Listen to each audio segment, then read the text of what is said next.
Гульбанак. Мука пшеничная.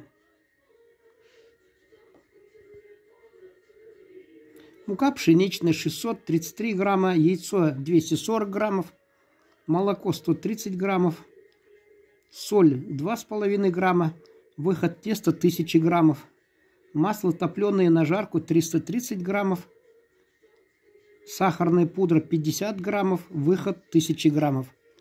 Разбить яйцо, добавить сахарный песок, молоко или сливки, соль по вкусу, чайную соду и тщательно все перемешать до исчезновения крупинок сахара. Всыпать муку и замесить крутое тесто. Разделить его на куски весом по 250-300 граммов и раскатать их на толщину 1-1,5 мм. Затем нарезать тесто полосками шириной 3-4 см и сделать по краям полосок неглубокие частые надрезы.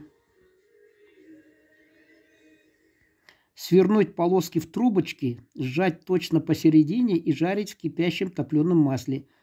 Дать немного остыть и затем обсыпать сахарной пудрой.